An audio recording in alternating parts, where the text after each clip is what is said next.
Well, I will start by saying good morning to everybody. Most of you know me, but my name is Dr. Sean Siebert, and I am honored to be here to host this conversation, but I'm more honored to have such an amazing group of people joining me today for this community conversation in Phelps County.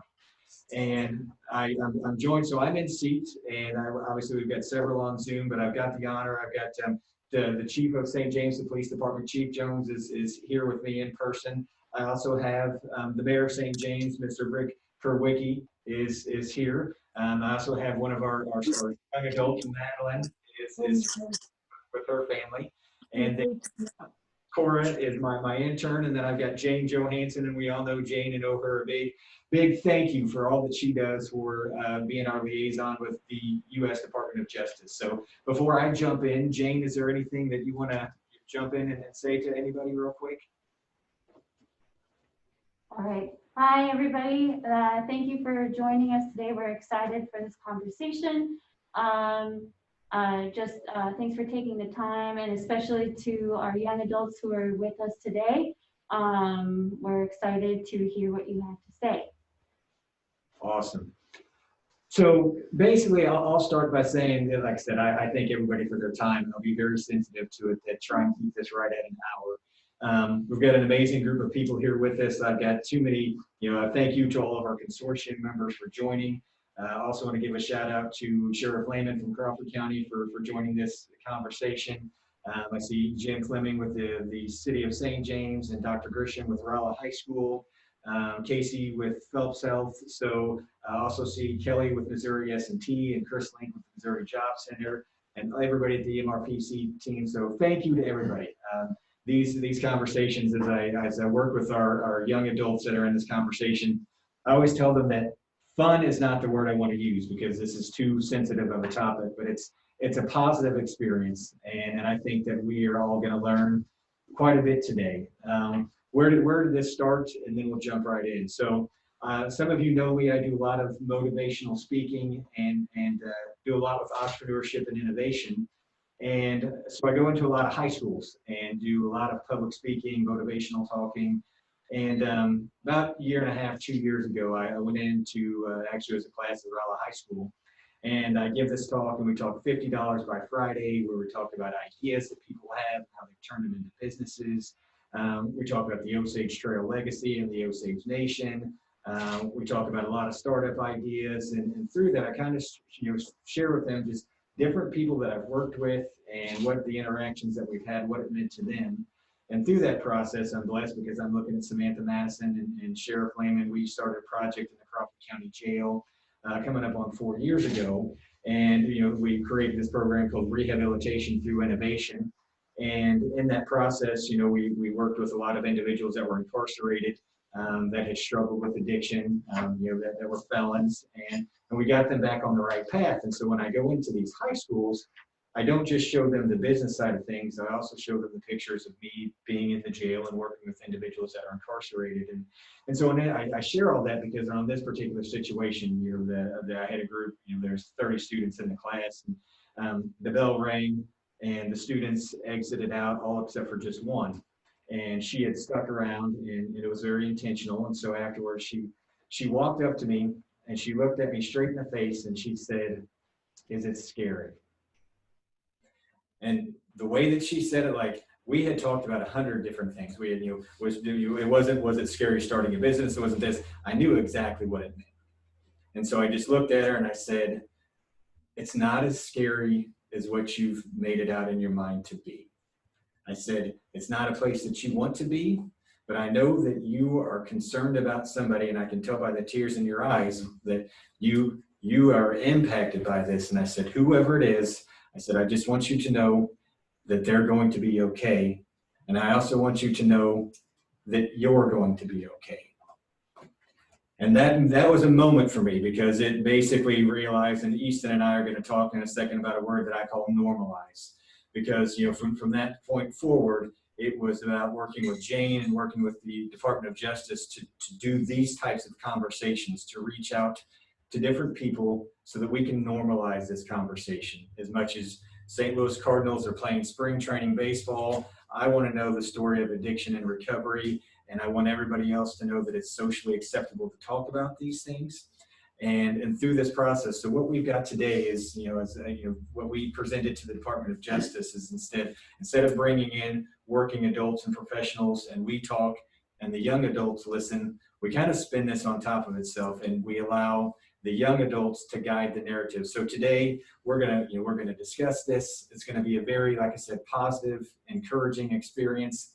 Not everything that we say on here, I'm sure that we're all gonna agree with, but we're not here to kind of get the last. Well, we're not here at all to get the last word in. It's how do we make this a more socially acceptable topic to discuss, so that we can all do what we collectively want to do, and that is fight the stigma against addiction. And so that was a mouthful for you, but through this process, I'm looking at Madeline. She's here with me in person. I'm also looking at Nick, and I'm also looking on here at Easton, and I see Michaela at the bottom of my screen. And I wish you all could have spent the time with them that I have got to, and as I say this, the time that I'm going to get to spend with them, because Easton and I haven't got to spend as much time with you. But Nick and I had a phenomenal conversation last week. I tell you the same thing that I told him. This is the first time that we talked, not the last. And if I can ever be a resource to you, be a reference for you, helping the jobs, whatever, you've got me. And everybody on this Zoom, I think you've got them as well. So, Nick, if you don't care, I'm going to wave at you. Give everybody a wave real quick. So, you and I I thank you for your time. You definitely touched my heart last week. And one of the things that I took away from this. So, you are a football player. Yes. And you played football for a long time. And football was a very, very important thing throughout life. It has been, and you had to make a pretty tough choice about a month ago, where you decided that because for those that don't know Nick, I'll let him tell a story, but he's an amazingly talented. He had the opportunity to play at college. He went to Missouri Valley College for a semester to play football, but decided that that I've got to move my life in a different direction, and so we kind of put football on the sidelines just for a little bit. But you are an amazing young man with an amazing story. And so what would when I say what does opioids, misuse and kind of life, what is the first thing that comes to your mind, or what is it that you would like to say or share? I mean, when you say opioids, to me it means damage, because from me being all the way from a little baby all the way up till I moved out of my own house, I dealt with people lying and stealing, and every day I've heard from my grandparents how my dad treats them, and just it's a hard thing to talk about. It hits home pretty close to home. It's just difficult. Amen. Hey, so tell me about football. Tell me about, you mentioned that football was really important to you, and that was kind of, I'm not even going to use the word escape, because it's not, you weren't escaping, but it's how you kind of found yourself. It's where you found strength. So tell me a little bit about that. Yeah, I started out playing sports like soccer, and I love soccer, of course, but as soon as I hit third grade, that's all I wanted to do was play football, to hit people, I guess, sort of say, to be able to let out anger and built up emotions. It was just, I started in third grade and I played all the way throughout middle school and then high school. And then I finally got to play college football and I loved it. It was amazing. It was amazing experiences. I learned so much and met so many new people. But like you said, I decided it was best that I just start my life back home instead of getting all that debt that I would have after I finished. But it was very enjoyable. It brought me new friendships. It made me family with people that I wouldn't really ever thought about being family with. So what position did you play? I played wide receiver. I pretty much all throughout high school I played pretty much everything. I played wide receiver, quarterback. I played some running back. I played both defense and offense. But once I got up to college, I stuck to wide receiver and some running back up there. Right on. So we've got a good friend on here. Is Jessica There's Jessica right there. So Jessica, so what would you say about Nick? You were my blessing that I got to meet this young man. And what comments or thoughts would you interject about him? I definitely, Nick is a very talented, he is a very, very smart guy. I was very blessed. I've been in his life since before he was born. His dad was actually my uncle.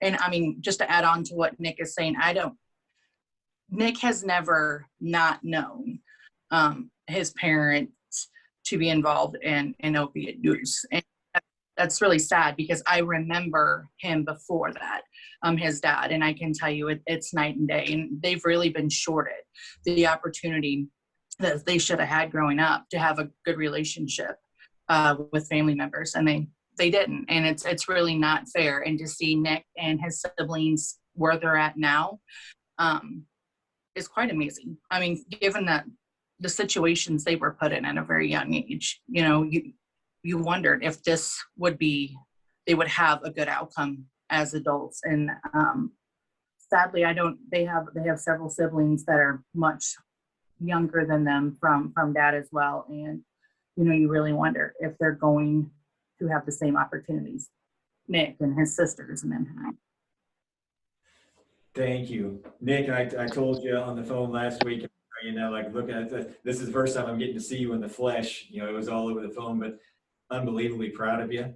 And I sit here and look at you, and yeah, I know you've got a job and you're working there, but in this, I'm looking at my buddy Chris Link at the Missouri Job Center at the bottom of this, and this is an extremely talented young man who has a lot of things to offer. And any time that you need anything, Nick, one of the things is I'm going to bounce around to some other people, but feel free to interject any thoughts that you might have along the way. Don't feel like you got to be a silent partner, but I just want you to know, man, we love you. And I'm going to put my finger up there and give you some COVID knuckles. So give me some COVID knuckles back. And thanks, man. Thanks for sharing, and thanks for helping us all to see this differently. So, Easton, are you still on here with me? Yeah. Yeah. Hey. So, how are you today? I'm doing all right. Nice day outside.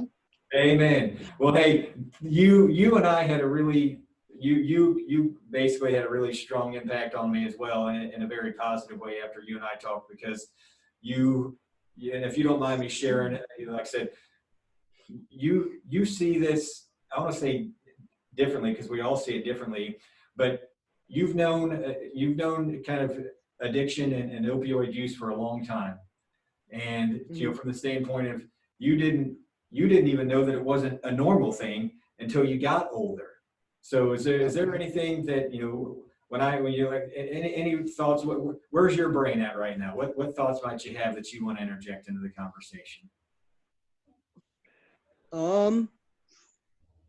I don't know. I just knowing that it really needs to be a lot more normalized.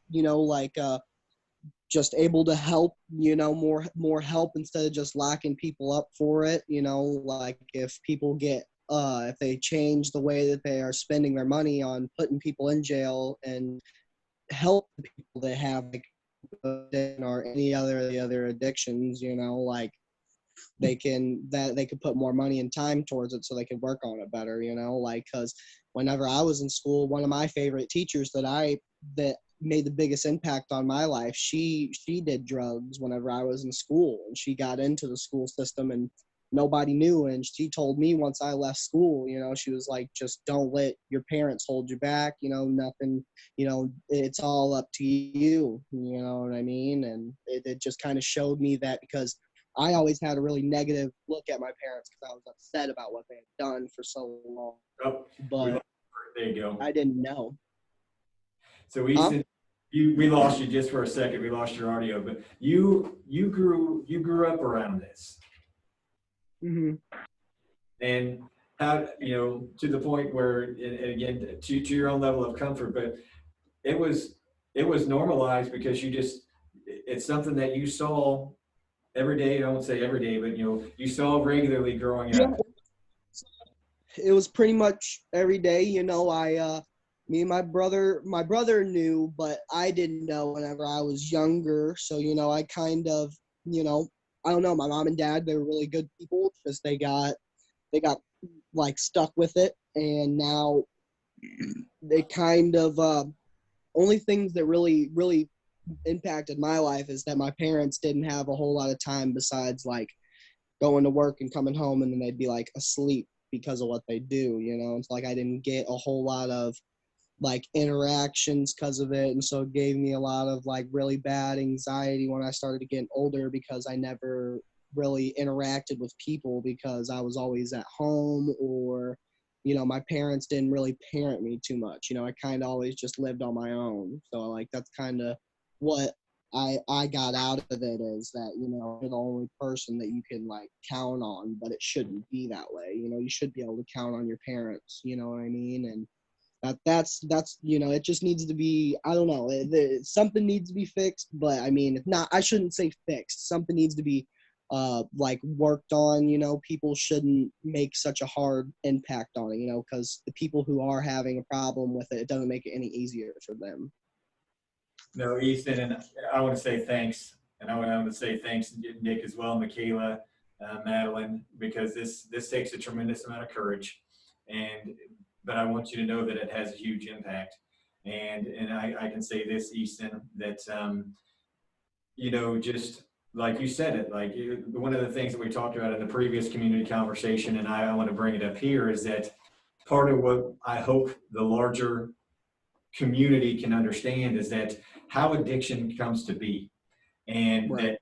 that it can be from somebody that, you know, basically was functional and was doing, you know, living on the path, but you know, maybe they had a back problem, or maybe they had a knee surgery, maybe they had a shoulder surgery, you know, something along those, and they got that first prescription, and then life kind of took a different path from there, that it just, it happens.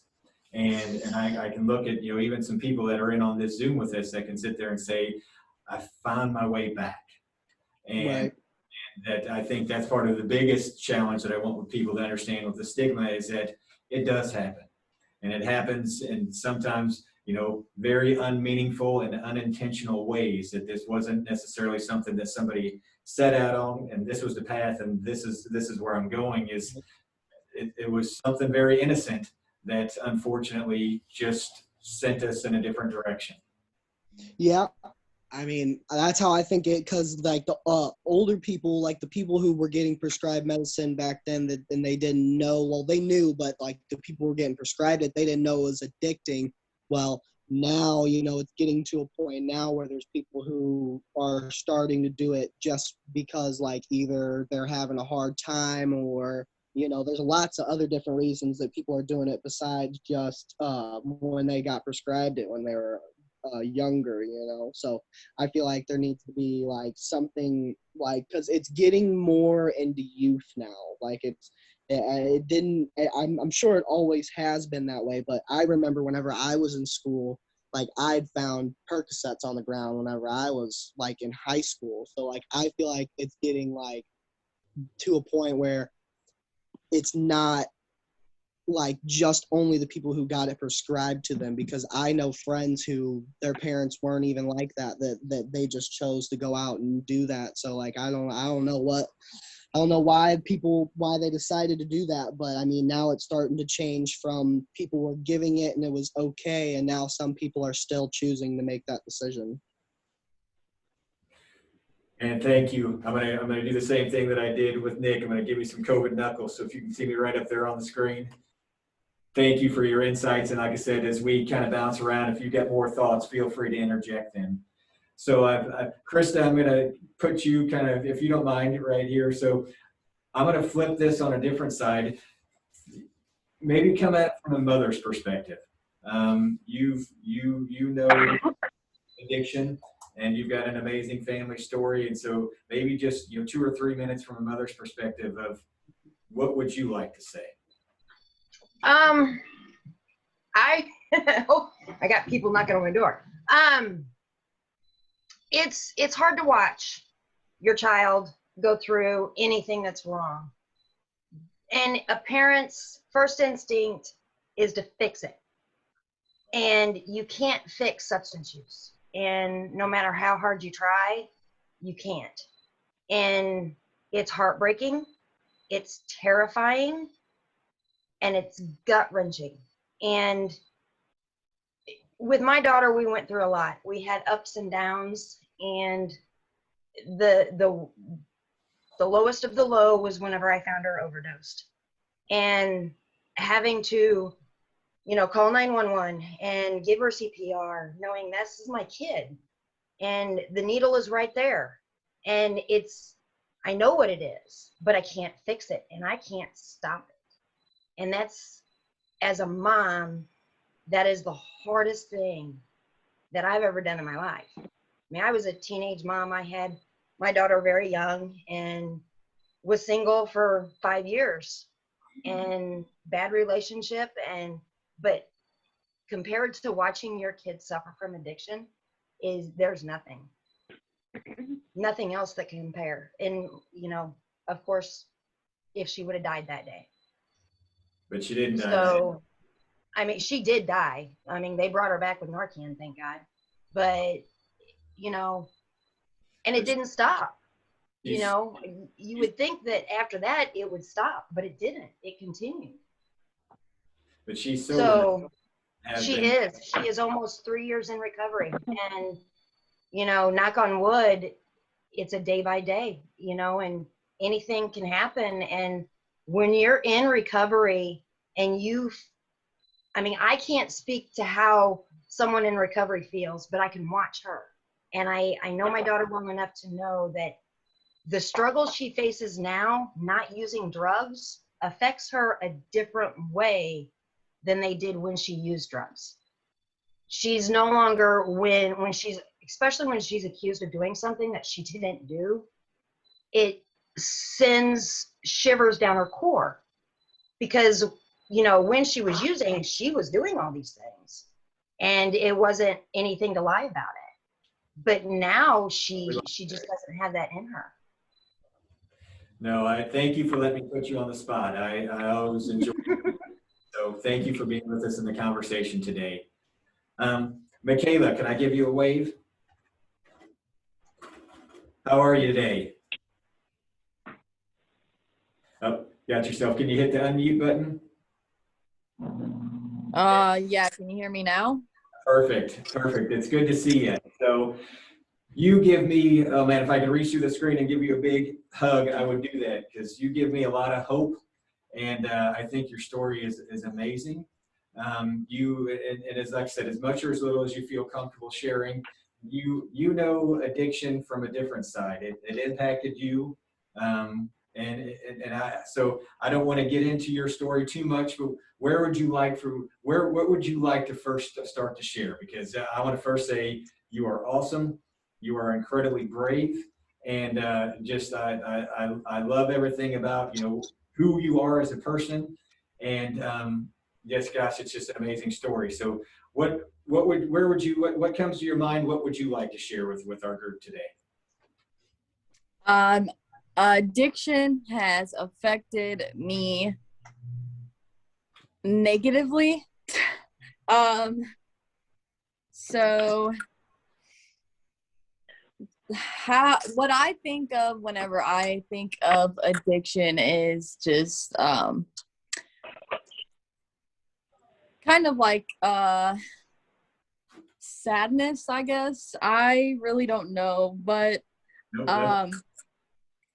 so I was lucky enough to be put into a foster system and be adopted, and I got to see a different point of view from parents that were not addicts. And that changed my life forever, because if those things would not have happened to me, then I wonder if I would be different, if I would have taken the footsteps that my mom did, or if I would have done something like that. I'm able to look at my mom and be very proud of her, because I used to wonder if I would ever be able to see her again, if she was dead, if just didn't know. And it gives me a lot of hope and a lot of motivation to see how far she has came and what she was versus what she does now. But I don't really know. You are awesome, and what you're saying is exactly what I was hopeful that you would say. So you everything that you've shared is amazing, and I know that that wasn't easy, and I know for Easton and Nick that this isn't easy, and so don't think that any of us think that it is. I just want to tell you what you just said, Michaela, excellent, and your story is your mother struggled with addiction, and there's actually on this Zoom with us. But you've got you were disconnected for a period of time, but then you were able to reconnect a few years ago. So can you tell me what that was like? The when you decided, hey, maybe it's time for me to reach back out to my mom and just do what was that emotion like? How did that make you feel? Well, I really never thought, I never really came to an idea myself of how to do that. I had to go see a therapist due to something that happened with my adoptive family. And so the therapist had told me that maybe I should look on Facebook to try to find my mom's Facebook. And so I did. And I So didn't find her then. It was like an old Facebook. She didn't use it anymore. And so my brother, he looked her name up and he found her new Facebook. And so we had called her I got a question. either When you first saw her on Facebook, I'm sure you remember that moment. Like what was that like? well, I saw her, I saw her husband, I saw all of these people that I had known in my past. So a lot of them looked the same, but my mom did not look the same. She looked like a totally different person. I was pretty upset at first because I thought that she had more kids and created a new family and had gotten sober and her head on straight for them, but not for my brother and I. But then, so fast forwarding that, so but you and your brother, then you reached out and you reconnected. So any thoughts that you want to share with us on that? Well, the first time that I ever had seen her, I don't remember if my brother was there or not, but I had thought of an idea to, which I talked to my adoptive dad about, to surprise her on Mother's Day. And that's what I did. And that was the first time I saw her. I didn't really know what I thought. I still don't know what to think this day. So it's like a learning process. It's still very different, and I still don't know what to think about it.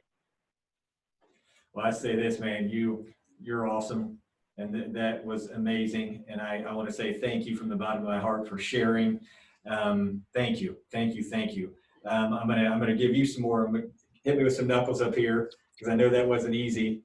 So anything as we kind of move through them and bounce around, that you feel free to interject if you've got anything. And I'll pause there to anybody that's on this Zoom at this point, because I'm going to talk to Madeline here in just a second, but to Nicholas or to Easton or to Michaela, is there anybody have a question for any of them, or a thought that they want to interject?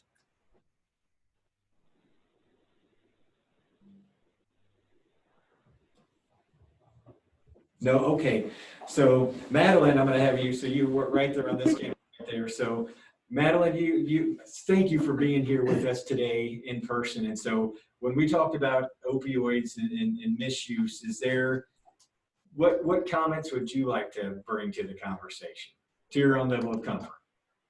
So,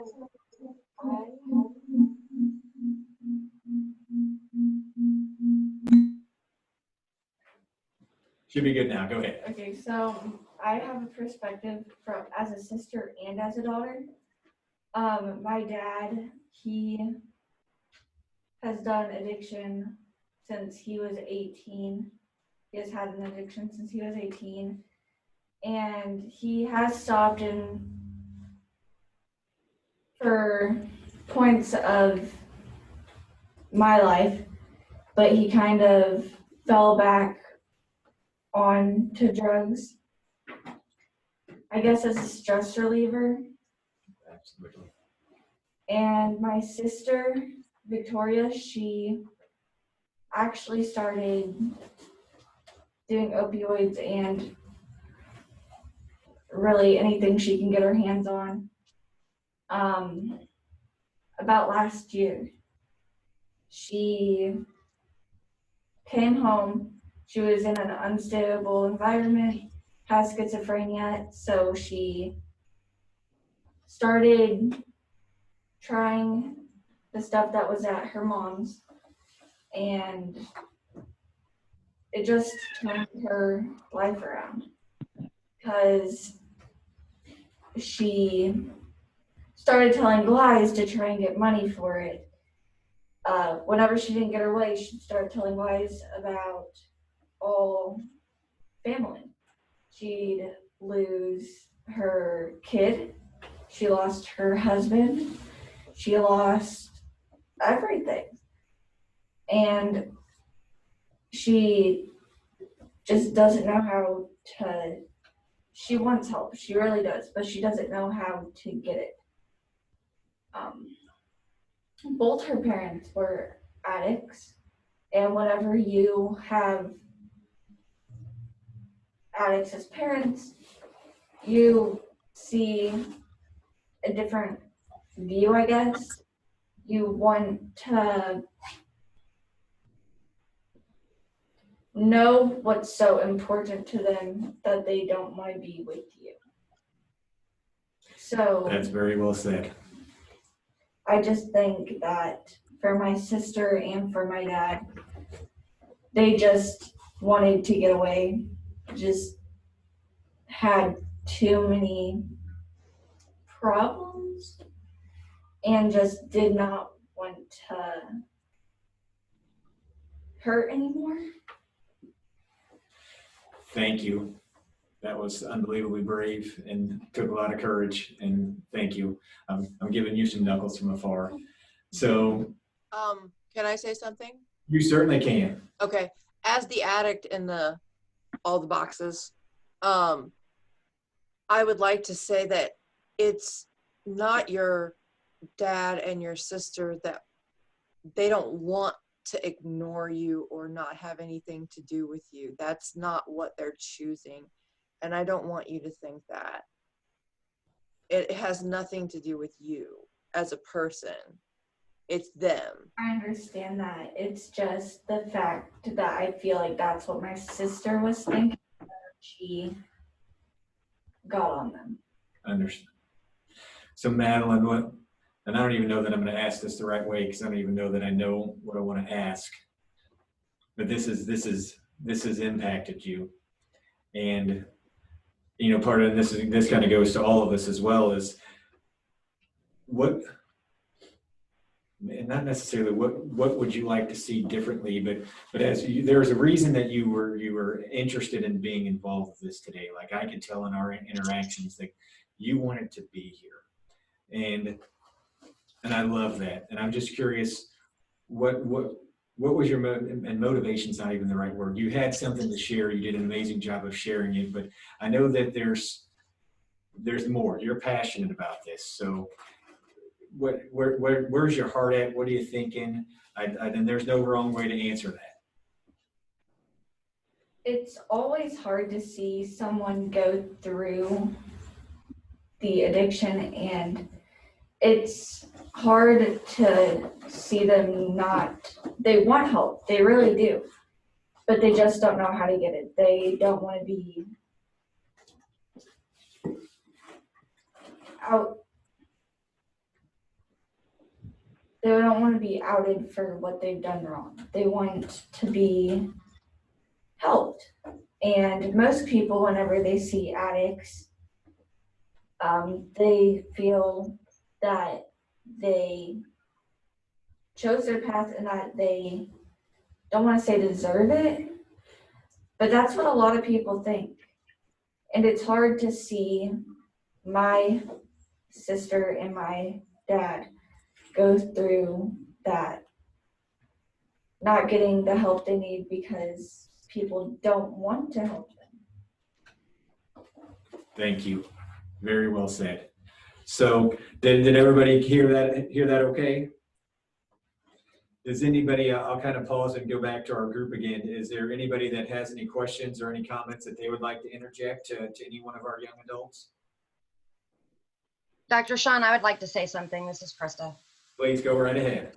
I just want to, with what Maddie said, when my daughter was actively using, the way society judges her and anybody who uses drugs is so demeaning and demoralizing, and it scares them to reach out for help because they're already judged as bad people. And when you're knocked down so far and so low to make you feel like you're worth nothing, then it's hard to find help. And it's hard to take that step to get help because it's terrifying. And that's where this comes into play, because the stigma that surrounds substance use is almost as bad as the substance use itself. So as society judges all these people who uses drugs and breaks the law, and I mean, I'm not saying if you break the law, you get a free pass because of drugs, you don't. But when my daughter broke the law, that wasn't really her breaking the law. It was a person on drugs breaking the law. So, and society judges them by inaction or what they're doing, and it demoralizes them. It tears them down. And if it takes two people, one person to lift out a hand and say, hey, do you need to talk? Do you need help? You know, what can we do? And that makes a world of difference to people who use drugs. Thank you, Krista. I appreciate it. And I'm honored, like I said earlier in the conversation, I've got the Chief Jones with me here today, and I see Sheriff Lehman that's on there. Chief, you and your staff do an amazing job and have for a long time. You're very active in the Phelps County Crisis Intervention Team, and you're an awesome partner to the Regional Planning Commission. So I'm kind of putting you on the spot, but is there any thoughts that you've listening to this, or any comments that you want to interject? Just absolutely. First, I applaud all the kids here and everyone speaking and telling their stories, because sometimes us as law enforcement, we see it one way, just like she said earlier. We see someone with addiction breaking the law, and that's that. And maybe when I was younger, that's what I saw now. But taking a step back, there really is an underlying issue of substance abuse, and sometimes these people get so far down the hole they don't even believe that they're deserving of help.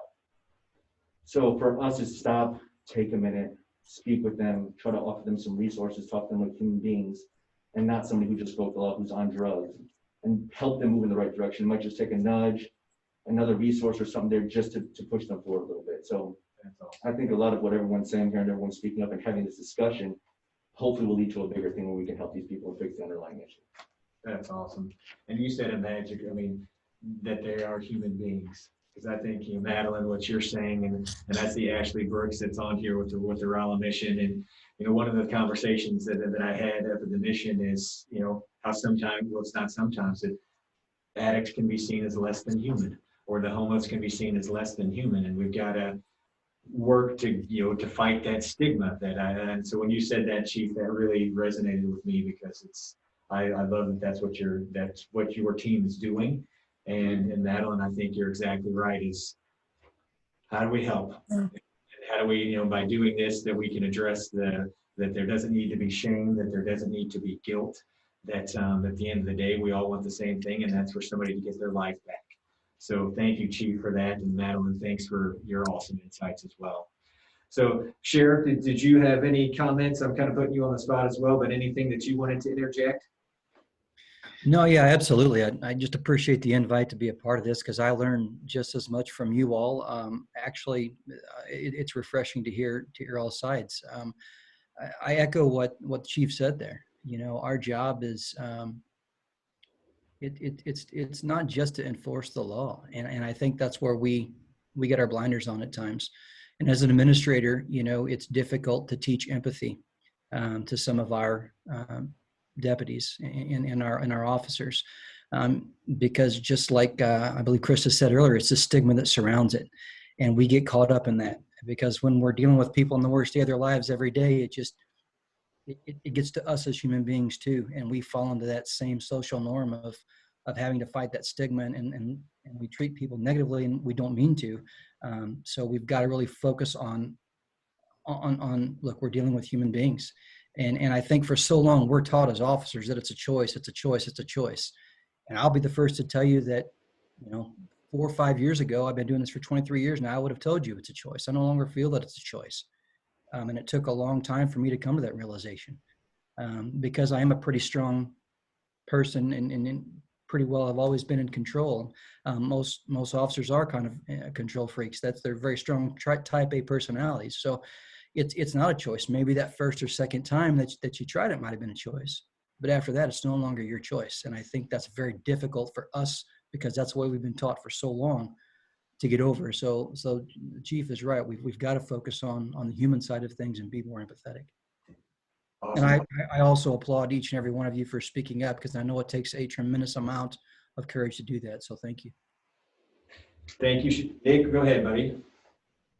I'd like to add on to what the Chief said. He said that the people have been in it so long that they feel like they are deserving of hell from all the things that they have done. And I want to explain my experience with that and my father. My father, I've never been able to meet my real father. Jessica, my aunt, she's been able to meet my real father.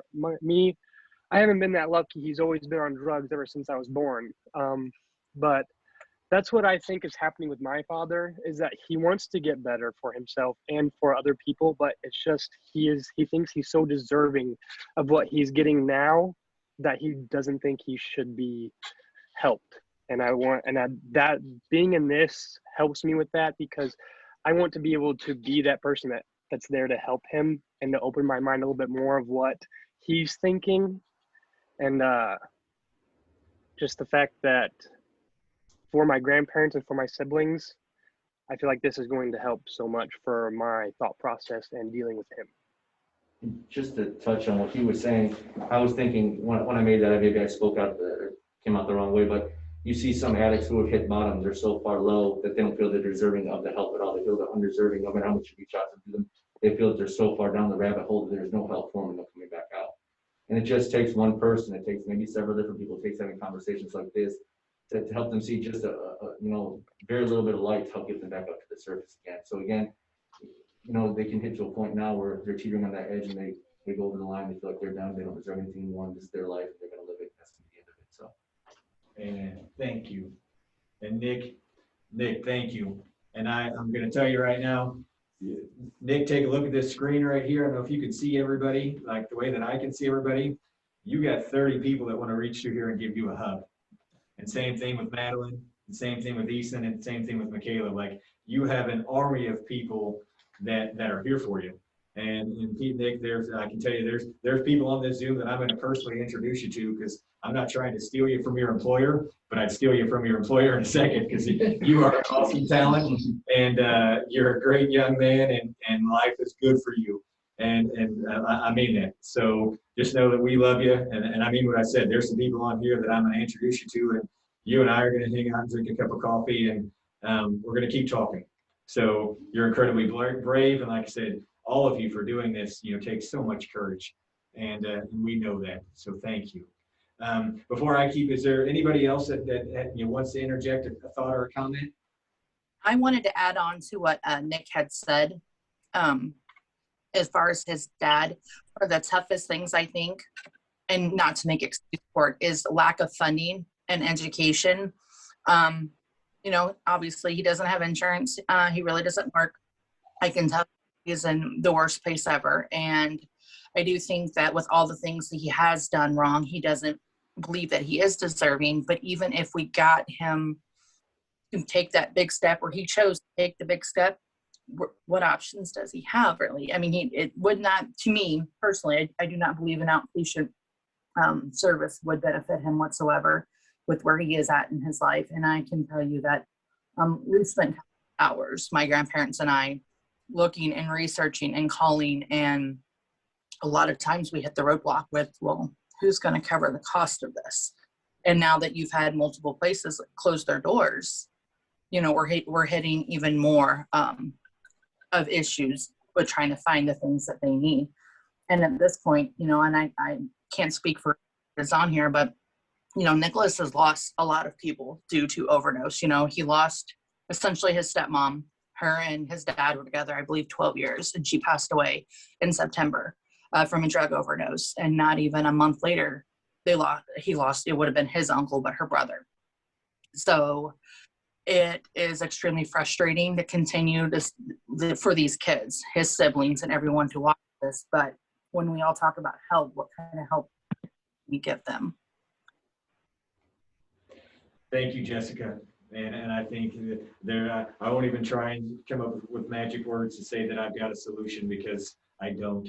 But if you don't say it out loud, then we can't recognize collectively that, hey, we've got to think differently about the path forward. We don't do that if people don't say it out loud, and if they're not basically very truthful of, this is the situation. And we've got to, we, the collective we, and, you know, beyond this conversation, have got to think of ways to really start to address this. So I'm gonna kind of look down to Ashley at the Rolla Mission, and Ashley didn't know that I was gonna put her on the spot, but you come at this from a completely different angle. You do a lot of amazing work down there at the mission. Certainly your population isn't necessarily young adults, it's, you know, people that range in all ages. But as we sit here today, and you're also a member of the crisis intervention team with Phelps County, and you've just done some amazing things, what thoughts do you want to kind of interject? I just want to, first of all, thank everyone for sharing their perspectives here today. A lot of time I'm working with the person that has the addiction that's coming in crisis. And I hear from their perspective a lot, and I really sympathize with that. And also with Sheriff Lehman, I totally echo that. I thought that it was a choice, and until I started to really work with people and realized that this is not a choice that a lot of people are making, even the first time. The story that really changed that for me was I had a woman come in, and we had the exact same birthday. And I think that was on purpose because I really related to her more. And she said that when she was 13, she had been addicted since she was 13 years old. And she had a rough day at school, and some girls were picking on her. And she came home and she was telling her mom about it. And her mom said, "Here, take this and you'll feel better." And that was the first time she used meth. And she did feel better. And at that point, that's the person that's leading her in this world. And they told her to do that. And she'd been struggling with it ever since. For 15 years after that. And so just being able to hear stories like this, and like the ones that you all are sharing today, it really helps me and everyone else on here that's in those positions where we're helping people that are struggling with substance use, so that we can know where they're coming from a little more, and we can offer those words of comfort and help and guidance a little better, because we have your perspective. So thank you so much. I continue to respect and live in awe of anyone that lives with this aspect in their life. people that are struggling with substance usually, or from what I've noticed, are covering up some sort of trauma or mental illness or something like that. And the fact that they are willing, they face that trauma and that illness sober, and they do all of that hard work. I don't think that there's anything more heroic that someone could do. So I'm very grateful to be here today and to be a part of this. So thank you. Appreciate you and your insights and all that you do with the mission. So thank you. Yeah, Becky, go right ahead. I just wanted to say one last thing, that it was very, very hard for me when my children found me to deal with my feelings with being sober. You know, I was sober for a year after I got out of prison, and they found me, and I knew that they were going to find me. Like, I had a faith, like a blind faith that they would find me, and a hope that they would want to know who I was. And I have tried to be very transparent about everything with them. Because their father, Michaela didn't mention, but their father passed away when they were 3 and 5 of an opioid overdose. And then I lost them for 9 years. So, I don't know, that's all I got. Hey, no, there's nothing more you could say. That's you know, like I said, every day we look at you, Becky, as a story of hope and inspiration. And I know for you know, everybody on here, you know, I particularly want to look at, you know, Nick, Michaela, Madeline, and Easton, and from the bottom of my heart say thank you for everything that you did today and what you shared, and the courage and the strength that took. And I want you to know, you know, exactly what I told Nick is you all have a group of people that are your champion, that will do anything for you that you need. And I don't say that emptily. And as you know, if you encounter, you know, interactions with, you know, sister or father, and Nick with father, or, you know, others, the people on this Zoom, they're the people that I won't, like I said, I'll say what I said to Jessica. I'm not going to say we've got all the answers, but I'm looking at Jamie Myers, and I'm looking at, you know, Felicia with your community health center, and I'm looking at Kelly, and I'm looking at Phelps Health, and Greg down in Washington County. Like, there are people that if you said, hey, I've got questions, or I want to know a little bit more, like, we can make those connections for you, and we will make those connections for you. That's part of the grant that this project is on. So I want to echo first and say thanks again for everybody's time, but particularly for the 4 of you. And then Jane, is there any last closing comment on behalf of the project that you might have? Oh, I just want to echo, you know, the gratefulness of the young adults that are here. You know, this is the second conversation that we've been able to have, and it's just they're becoming more and more impactful. And I think, you know, we're establishing a base of resources and networks that hopefully, you know, like addressing the stigma, getting your perspectives out there, you know, hopefully, you know, we can create more help for you all and for the future. Awesome, thank you. So I will close out to say, as Jane said, this is the second of 8 of these that we're going to do. And, you know, some of you, like, you know, Sheriff was involved in the first one, and there's some, you know, some people that have done the first one and the second one. And I'm going to continue to reach out to you all, even though we might be in a different county, that if you're willing or interested to join us, we're willing and interested to, you know, absolutely want you to be involved.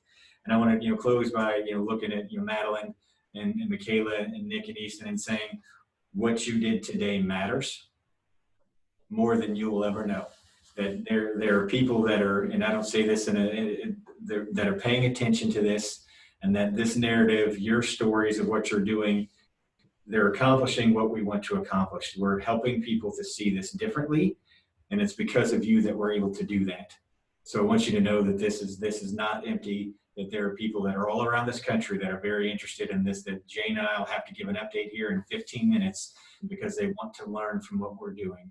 And the only way that we can do that is because you all are willing to do what you do. So thank you very kindly. I'm forever grateful for it. And we're right at about an hour, so I'm gonna wrap this up and give everybody a big wave and say thank you.